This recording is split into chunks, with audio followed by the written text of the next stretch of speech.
Essas músicas fazem parte de um tempo, aliás, faz parte do meu tempo. Eu vou perguntar se é do tempo do nosso entrevistado. Sérgio Murilo, bom dia. Bom dia, B. Bom dia a toda a sua equipe. É um prazer estar aqui na Rádio Difusora 101.9. Cumprimentar aí também o Índio, o GG, Formigão, que está aqui com a gente. E cumprimentar especialmente os nossos ouvintes e internautas que estão aí dedicando o seu tempo para prestigiar o seu programa e tentar ouvir a minha fala hoje aqui sobre o dia a dia partidário do nosso partido. Ô, e Sérgio, dizer também, só para responder a sua pergunta, que sim, essas músicas todas são do meu tempo. Mas você é muito jovem. Isso é do tempo do meu pai. Do meu de Paula, pai. Eu sou de 62. 62. Eu tenho 59 anos. 50. Tá jovem. Jovem. Tá Chegamos jovem. em Campo Grande aqui em 1974. Você é de onde? Eu sou baiano. Baiano! Sou soteropolitano, filho de sargento da base aérea da aeronáutica. Meu pai chegou... Especialista da aeronáutica? Não, sargento especialista? Não, meu pai era sargento especialista da música. Ah, da música. Tinha que se montar uma banda de música aqui no Mato Grosso do Sul, em especial em Campo Grande, e meu pai veio transferido para tocar na banda de música, porque não tinha, a banda não estava completa. Então, viemos todos juntos, eu e meu mais 8 irmãos, viemos aqui para Campo Grande, moramos na base aérea, enfim. Mas morar na base aérea é morar no céu, né? Eu adoro aquele espaço verde maravilhoso, bonito, né, Sérgio? Foi realmente uma experiência muito boa. Fiquei pouco tempo na base aérea. Considerando, você imaginar hoje um sargento da aeronáutica sustentar 8 filhos e mais a esposa, ele tinha que pegar aquela reserva, aquele custo que descontava mesmo pouco da vila da base aérea, e a gente morava na Paverópolis, no fundo da base aérea. Eu conheço ali. Então, nós chegamos em 74 no Mato Grosso do Sul. Legal. Muito bom. E se deu bem, né? Porque você é um grande empresário. Realmente eu sou uma pessoa muito focada, muito determinada. Só para você ter uma ideia, dos meus 8 irmãos, o único que conseguiu tirar um curso superior dentre eles fui eu. Que legal. Porque eu realmente chegava da escola... e eu estudava no Colégio Dom Bosco, e todos os meus irmãos almoçavam, alguns iam tirar uma cesteada, e eu me trancava no quarto e ficava de forma autodidata e estudando para poder enfrentar um vestibular que eu sabia que eu ia encontrar com ele dentro de 3 ou 4 anos, da época que eu estava ainda no Dom Bosco como curso do 2º grau. Ô Sérgio, eu sempre digo aqui no programa o seguinte, olha, você quer mudar de vida? Estuda. Estuda, verdade. Se não estudar, não vai. Não vai. Realmente... Você pode dar muita sorte na vida, mas se não estudar, não vai compreender, né, a grandiosidade do momento de estar aqui. Agora, naquela época, B, estudar não era só simplesmente ter força de vontade. Algumas mãos tinham que ser estendidas para você estar num ambiente que te desse o conteúdo para você competir. E eu tive muita sorte, né? Alguns amigos meus, que praticamente eu morei na casa deles durante 2 anos, porque lá em casa, com 8 filhos, menos um, minha mãe nem notava, entendeu? Não tinha problema nenhum. Então eu era o mais saideiro, né? Era um baianinho retado, cabelo cachopa, um monte de sotaque. Então eu era assim Ficava engraçado perante os outros, né? Era um bully que nós nunca se importamos com esse bully que Você hoje tinha apelido? Tinha, baiano, e era baiano. Ninguém sabia o meu nome, e muita gente hoje não sabe o meu nome, porque até a universidade eu fui considerado como o baiano. Procura o baiano, vê o baiano, porque até a universidade é tudo gurizado. Eu formei não como Sérgio Murilo, mas como baiano. Então naquela época, estender a mão para você estudar era uma coisa mais difícil, né? Porque tínhamos uma elite distante de uma classe trabalhadora, que era uma classe distante, que a escola não tinha esse avanço e esse conceito tão apropriado como você coloca aqui agora. Então, eu tive alguns amigos dos pais dos meus amigos que estenderam a mão para mim, que eu pude realmente ter o conhecimento, aprofundar no conhecimento que eu tive para poder competir e passar no vestibular. Na minha época, eram 32 alunos que passavam na Universidade Federal para fazer o curso de engenharia. Era algo incompreensível. Uma cidade que precisava crescer, que tinha tudo a ser feito, só formava 32 engenheiros por ano. Então, era uma dificuldade para estar entre esses 32, viu, B de Paulo? E eu tive essa sorte, eu tive esse entusiasmo e tive Deus comigo, porque eu sou uma pessoa temente a Deus e acredito que tudo na vida não é por acaso. As pessoas nos usam e usam outras pessoas para poder nos ajudar. Então, de forma que hoje eu sou um engenheiro, realmente um empresário, a partir desse diploma, eu jamais conseguiria ser um empresário tão de sucesso sem a minha formação acadêmica, porque as outras formações que você pode enriquecer é se você está no comércio, né? Se você tem prateleira para vender. Como eu não tinha prateleira e só tinha conhecimento, a dificuldade é muito maior em realmente vender. Mas eu tive esse sucesso, me dediquei à minha engenharia, não tive medo de sair de Campo Grande e para os trechos rodoviários, para os trechos de infraestrutura que esse país estava tendo, e de modo que, quando voltei, né, eu não tinha nenhum prazer, eu não tinha fazenda para gastar dinheiro, trator velho para consertar, amante, enfim. Então, eu guardava meu dinheiro e passei realmente a construir o meu patrimônio, a minha estrutura financeira, que ela, por incrível que pareça, ela veio da emissão das minhas notas fiscais. A gente compreende e acha legítimo e não vê nada contra, mas a gente conhece alguns empresários que sair dos seus 100 mil dólares para $1 milhão, é a coisa mais fácil do mundo. Eu quero ver sair do zero e chegar aos 100 mil dólares. Aí que é o problema. Aí que é o problema. Então, eu tenho muita satisfação em relatar e contar para as pessoas que não me conhecem, principalmente para os seus ouvintes, né, que a eu chegar aos meus primeiros 100 mil dólares, que é juntando o salário, né, porque você ganhar bem não significa que você precisa ser gastador. Sim, verdade. Né? Gastador é muito diferente de rico, entendeu? O rico é aquele cara que guarda, é aquele cara que se economiza. E eu, com muita dedicação, com muito propósito, com meus filhos, com a minha família, eu realmente me dediquei e consegui juntar um pouco dos meus 100 mil dólares, porque depois, né, fazer o segundo negócio de 100 mil dólares para $1 milhão, se você tiver conhecimento técnico, se você tiver capacidade operacional e não tiver preguiça e Deus ao seu lado, eu acho que não fica muito difícil, principalmente na época e no momento que eu vivi, que tudo precisava ser feito e tudo precisava por fazer. Então, eu tive essa bênção de Deus, estava no momento certo, naquela ocasião, e aí, eu consegui realmente crescer, e hoje estou aqui numa nova etapa da minha vida, num outro momento, um momento pós-Covid, né? Eu tive Covid, quando você tem essa doença maldita, você acaba tendo algumas sequelas, e uma das sequelas que eu tive é uma sequela que a gente está dizendo até que é uma sequela boa, é uma sequela mental, que é que eu estou dizendo o seguinte: eu quero viver a minha felicidade.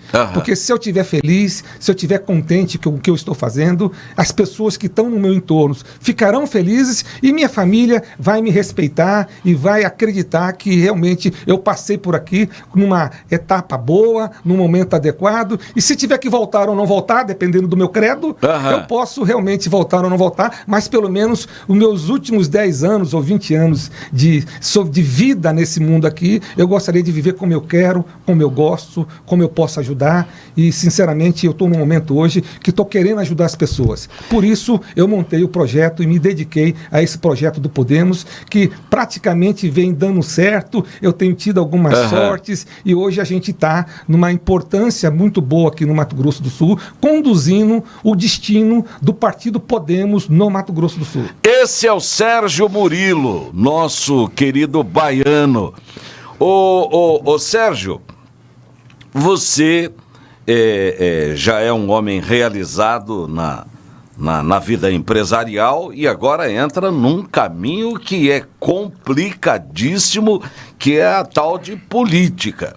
Agora, uma coisa que você tem é que você não apenas acredita, mas você faz as pessoas acreditarem, não é? Porque você deram a linhazinha para vocês, já foi lá, já trouxe gente para dentro do Podemos, que era um partido até então inexpressivo. Exatamente. Não é? E como você faz isso? Eu, criado com 8 irmãos dentro de casa, você imagine a minha mãe colocar uma maçã na geladeira e essa maçã sumir e ela não descobrir entre os filhos dela quem foi que pegou. Então, desde pequeno, o B de Paula, eu fui criado com a verdade. Se você pegou, comeu, você fala que foi você e você aguente as consequências, que é a surra, as palmadas, o castigo, enfim. Seja lá o que for. Tinha uma consequência com a minha mãe se você realmente falasse a verdade. Agora, imagine se você não falasse a verdade e comprometesse outros irmãos seus, aí a coisa era dobrada. Então, aí o couro comia. Então, B, eu segui que o meu maior patrimônio era lidar com a verdade. E na vida empresarial, quando eu dizia para os clientes que estavam me contratando, que o prazo que ele queria estaria pronto, foi esse o meu patrimônio que eu passei a ter com o mercado e o segredo do meu sucesso como empresário. O segredo do meu sucesso não foi eu ser um bom aluno na faculdade, por isso tinha conhecimento, não eram os treinamentos que eu fiz, não era a técnica a ser usada, não, era o compromisso que eu fazia. Se eu dissesse para o meu cliente que era dia 8 estava pronto. E se eu dissesse para o meu cliente que o que ele está me contratando, eu não ia criar dificuldade para ter facilidade com preços e com ganhos acima do que ele me contratou, ele acreditava. E dessa forma, você fazendo uma vez, 2 vezes, 3 vezes, e aí você era convidado para trabalhar para determinados clientes, não pela sua capacidade técnica, mas pelo seu compromisso de cumprir prazo. A minha técnica como engenheiro, como sucesso empresarial, é cumprir prazo. Ninguém contrata ninguém que não cumpre prazo. E para você cumprir prazo, você precisa ter determinação, colocar um umbigo no balcão e ir à luta. Sim. E aí, você indo à luta, você convence as pessoas a trabalhar. E as pessoas, elas só são convencidas a trabalhar, principalmente na engenharia civil, se o engenheiro, como eu era, o dono, como eu era, chegasse primeiro que o funcionário, usasse as mesmas dependências do canteiro de obra que o funcionário usasse, ou seja, o mesmo banheiro você usa, o mesmo lavatório você usa, sentar-se com o funcionário para poder fazer as suas alimentações e de preferência que só fosse embora depois que eles entrarem no ônibus e fossem embora. Essa é a credibilidade e o segredo para estimular os seus parceiros, os seus colaboradores para poder trabalhar, que é com o trabalho dele que você faz a sua receita. Então, de modo que realmente ter credibilidade, ter posição, ter esse patrimônio histórico. Eu desconheço algumas pessoas estranhas sentam comigo e dizem: ô Sérgio Murilo, eu já conheço a sua fama. Agora, o difícil é tirar de você, da sua boca, o que você combinou, porque o que você combina é palavra dada e flecha lançada, para mim não volta para trás. Então essa é a minha história. Sérgio, você é grande amigo da deputada Rose Modesto. Amigo, é aquele amigo que torce pelo sucesso da Rose. A Rose é uma política de sucesso. Ela vai para o Podemos, ela vai sair do PSDB e vai para o seu partido? É uma pergunta que eu tenho respondido em vários locais. Eu acho que deve ser a pergunta que todo mundo te faz. Todo mundo me pergunta. E eu tenho dito isso de uma forma muito direta, com a minha sinceridade, com o meu sincericídio que eu tenho. Né? Esse meu sincericídio acaba me prejudicando, mas é a tônica que eu tenho e é difícil, com 59 anos de idade, mudar para malandragem ou para o politiquês correto, que não é, às vezes, falar aquilo que precisa ser falado, responder uma outra... O cara faz uma pergunta, você responde outra coisa. E outra pergunta. Então eu tenho um jeitão diferente. Então o meu sincericídio diz o seguinte, olha, eu desde 2019, a pedido do governador Reinaldo Azambuja e consonante com a deputada federal Rose Modesto, me pediram para tomar conta de um partido que era um partido que tinha uma bancada enorme do Senado e uma quantidade boa de deputados na Nacional, eram 23 deputados federais na Nacional, e que era um partido que estava sem controle, sem comando, ou seja, um partido que estava flutuando no Mato Grosso do Sul. Eles pediram para que, com um viés diferente que eles imaginavam, a política está um pouco mais ligada com o poder econômico também, tanto é que a legislação eleitoral impõe isso hoje, como eles são políticos especializados, são craque nisso, o Reinaldo Azambuja e a Rose Modesto já pensavam isso em 2019. Olha, tá muito ruim como está hoje, nós vamos arrumar um plano B. Acontece que, ao me colocar no Podemos, eu não aceitei a posição de simplesmente guardador de cadeira. Eu me senti incomodado com isso e, de forma intempestiva, pessoal, eu avancei o sinal e comecei a construir esse partido de forma institucional. Que quando o passou do tempo, eu fui mostrando os resultados e fui encantando a Nacional. A Nacional dizia o seguinte, escuta, quem que é esse louco desse Sérgio Murilo, que hoje... Que tem lá no Mato Grosso do Sul? Tem lá no Mato Grosso do Sul e está liquidando algumas contas... jurídica, algumas contas que o partido tinha, e ele está conseguindo repactuar, quitar, empurrar para frente, ou seja, fazer o jogo comercial que precisa ser feito como qualquer dívida que você tem. E essas coisas foram aumentando. O nosso Álvaro Dias foi candidato numa eleição anterior e teve 12 mil votos em Campo Grande, e eu arrumei 19 mil votos de filiado na primeira leva. E fui correndo esse estado, conversando com as pessoas e percebi, B de Paula, que o político, o vereador, o prefeito, o ex-prefeito que perdeu, ou o ex-prefeito que está no banco esperando a oportunidade dele para fazer uma nova disputa, ele sentava comigo e dizia, olha, o partido A, que tem aí o tradicional da política, combinou comigo e não cumpriu.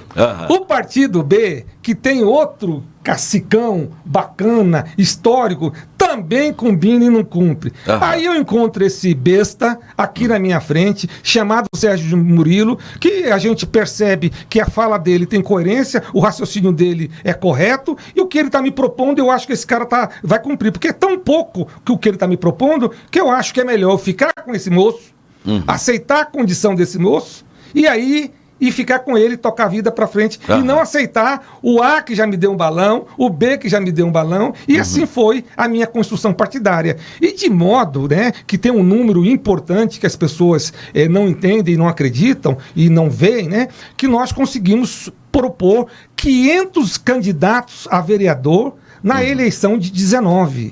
Isso é um feito muito grande. Sim, histórico. Porque essas pessoas não foram candidatas por dinheiro, porque não tinha dinheiro para atender a demanda toda. As pessoas foram candidatas por acreditar num projeto, por entender que esse projeto do Podemos é um projeto diferente.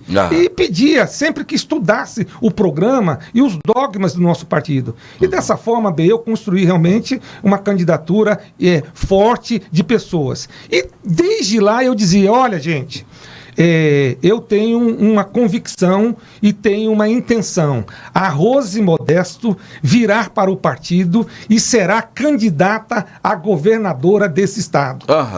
Logicamente, eu como pato novo na política, desacreditado pelos campeões de voto, pelas pessoas tradicionais no comando desse estado, dessa política, né? A turma de sangue azul, a turma de sangue verde, e as pessoas desconsideraram essa minha fala. E essa fala, B, ela só se tornou verdade quando eu sentei com o governador e disse para o governador, aonde o senhor me colocou é um local honroso, muito importante. Mas eu tenho um projeto pessoal e um projeto que eu falo isso há muito tempo, que é construir a candidatura a governadora desse estado. E o seu projeto, nós podemos nos aliar ou não lá na frente. Eu não posso ficar aqui trabalhando um projeto onde eu acredito em outro. De modo que eu vou sair dessa posição, eu estou atrapalhando, eu estou na cadeira errada, e o governador, B, é uma pessoa sensata. Essa era uma conversa que não era com o governador, e sim com o amigo Reinaldo Azambuja, porque o Reinaldo Azambuja, eu conheço ele de banco de escola, de colégio Dom Bosco, entendeu? Jogando futebol, nas baladas, embora muito poucas vezes, mas a gente se conhece, ele sabe quem eu sou na minha história, né? Se você joga bola de gude, a Vera, e faz tenta matar o outro, e passa perto e você diz que matou, você vê que, pô, rapaz, você viu que não matou, isso, você não pode mentir. E o Reinaldo sabia que eu tenho esse sincericídio. Então, combinamos que eu devia sair, e sair do governo do estado numa boa. Algumas coisas justificam-se, né? Todo mundo tem a sua criatividade, tem a sua compreensão, o seu entendimento, e de modo que nós combinamos isso com o governador, e saí e tenho me proposto a construir a candidatura da governadora Rose Modesto. Ô Sérgio, ela vai para o Podemos? Eu tenho todo o interesse, estamos construindo isso. Agora, nós não podemos vir para o Podemos, ela não pode vir para o Podemos para perder uma eleição. Nós temos que fazer um projeto vitorioso. E se por um acaso ela não puder estar no Podemos por uma condição técnica, por uma condição operacional, ela for no outro partido, o Podemos estará junto com ela. Embora eu seja o protagonista dessa intenção, dessa conversa, hoje a deputada Rose Modesto em nenhum momento falou que é candidata. Nem na imprensa, nem com os amigos dela, nem com os correligionários dela. Quem fala que a deputada Rose Modesto é candidata a governadora por esse estado em 2022 é o Sérgio Murilo, presidente estadual do Podemos. E ela é tão leve que com a fala desse pato novo tem realmente despertado o conhecimento e a intenção de saber se realmente ela tem ou não tem essa intenção. Agora, lhe adianto, nas conversas que eu tenho próxima com ela, com a deputada, eu percebo que ela está entendendo que a pesquisa o manda a ser candidata. A pesquisa impõe, né? Porque ela não pode ser candidata dela mesma ou do Sérgio Murilo, porque acredita nisso, está convencido disso. Não é verdade. Ela tem que ter todas as condições para que ela seja candidata a governadora. E eu estou fortemente concentrado e disposto a derrubar todas as barreiras que ela encontre dificuldade para que ela não tenha a intenção de não ser candidata. Agora, Sérgio, supondo que ela não seja candidata a governadora, vamos fazer, a política é esse exercício mental de uma coisa que a gente não conhece, que está no futuro. Se ela fosse candidata a senadora, ela se elegeria? Fácil. Fácil, extremamente fácil, como tem aquela música. A música. Ô Sérgio, mas vamos supor, candidata a senadora, ela seria candidata junto com quem? Com o Eduardo Riedel, que é pré-candidato a governador, com o André Putinelli, que também com o Marquinhos Tradi, que diz que né? Ao detalhe, diz que com quem ela acompanharia? Como eu acabei de comentar, 3 vezes extremamente fácil. Ela se elege com o Riedel, ela se elege com o André Putinelli e ela se elege com o Marquinhos. E digo mais, a qualidade, a facilidade de eleição dela, se você perguntar para mim, e como não perguntou, eu vou adiantando, falando mais do que devo, eu, no meu entendimento, como dirigente partidário, hoje como um cara da política, um cara que fez pesquisa, um cara que interpreta a política, até pela facilidade da minha formação acadêmica, eu entendo que a Rose se elege melhor numa chapa do Marcos Tradi Filho, depois na chapa do com o Riedel e por último na chapa do André Putinelli. Quer dizer que é nessa escala? Nessa escala, porque os adversários que se propuseram a ser candidato até agora são candidatos que não têm cheiro do povo, não tem a C2, a D e a E. São 70% de pessoas que estão nesse universo. E a Rose penetra isso com muita tranquilidade. Outro dia, eu vendo uma passeata do Bolsonaro, aquelas manifestações ruidosas que ele costuma fazer, e eu observando só carrões, eu falei, esse Bolsonaro, ele não tem, ele é uma empadinha sem o recheio, porque o recheio é o povo. É verdade. Não é verdade? É engraçado, observando aquilo, eu falei, ele não ganha uma reeleição se ele não tiver o povo, porque o povo é a base da coisa. E exatamente o que acontece. Aliás, o Schmidt fala, desculpa, pois não. Schmidt fala assim, povo é igual caminhão de tijolo, quando pende para um lado não adianta, vai tombar a carruagem. Tomba mesmo, e é verdade, é um ditado antigo e popular que é verdade. Mas voltando aí, só para você concluir, a nossa simulação política do nosso Estado que vai desdobrar isso a partir das convenções do ano que vem. A Rose tem estado convencida que a candidatura própria é o melhor caminho para ela. Até porque ela já tem estatura, tem musculatura para isso. Ela tem capacidade técnica para isso. E ela tem acesso à população. Ela não abandonou o povo, ela não abandonou a população. Eu fiz uma viagem com ela aí de 5 ou 6 finais de semana e corri todos esses 79 municípios fazendo o meu trabalho político partidário e dei uma carona para ela, aonde ela prestou a conta do seu mandato de deputada federal e as pessoas iam ver a prestação de contas.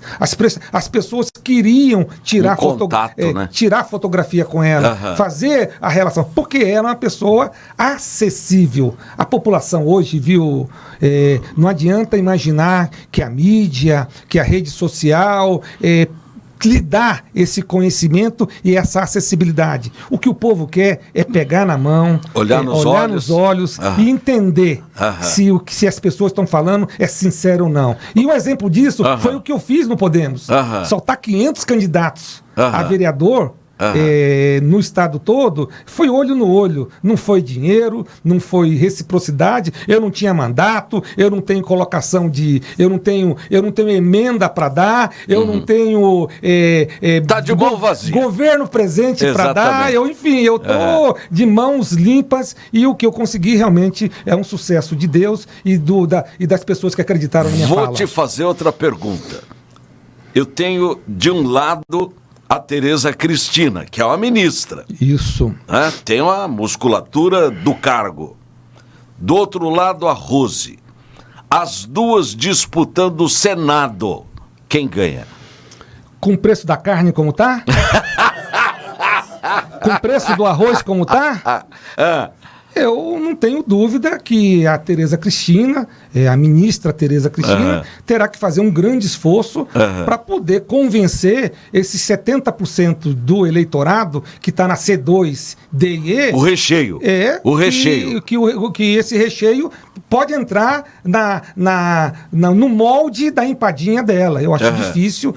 Eu acho que eles também sabem disso. Se eu que sou pato novo, de novo, hein, moçada? Se eu que sou pato novo vejo isso, imagine eles. Agora, eu vou esperar para ver. Acho que política é tudo estratégia, tudo.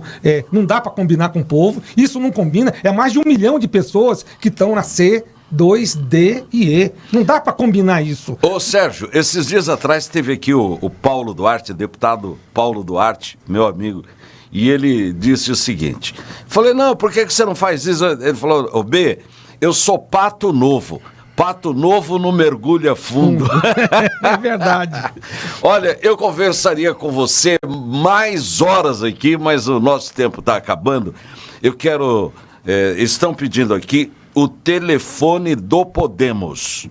Eu sinceramente não tenho de cor, trouxe. mas Esse Formigão, bom assessor. Formigão é craque.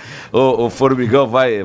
Fala aí, pode falar. É o 9 99 86 94 73. Tá bom, olha, para quem pediu aqui, 99986-9473. Vou repetir, 99986-9473. Eu vou te dar um minuto para você dar o seu recado para essas pessoas que hoje conheceram na maior emissora de rádio do Centro-Oeste um pouquinho da tua vida. Obrigado, B, por essa oportunidade, para nossos amigos aqui da sua equipe, e dizer para os nossos internautas e dizer para os nossos ouvintes que eu falei até um pouco rápido. O meu preparo para esse tipo de fala, ele ainda precisa ser aprimorado, e dizer para vocês que o Podemos tem muito ainda a falar. Eu queria discutir com vocês e falar para vocês sobre o Sérgio Moro, falar com vocês sobre um pouco da nossa candidata Rose Modesto, que é o que eu procuro buscar para que ela seja a nossa candidata a governadora do estado. Se tivermos que ter uma outra alternativa, o Podemos não precisa ter o protagonismo disso. Nós acompanhamos a Rose Modesto, é uma amiga minha há muito tempo. A família Modesto eu conheço desde a época da Universidade Federal, onde eu estudava, e o Rinaldinho Modesto era guarda do centro do CCT, e a gente conhecia ele lá e jogava bola com ele no Morenão.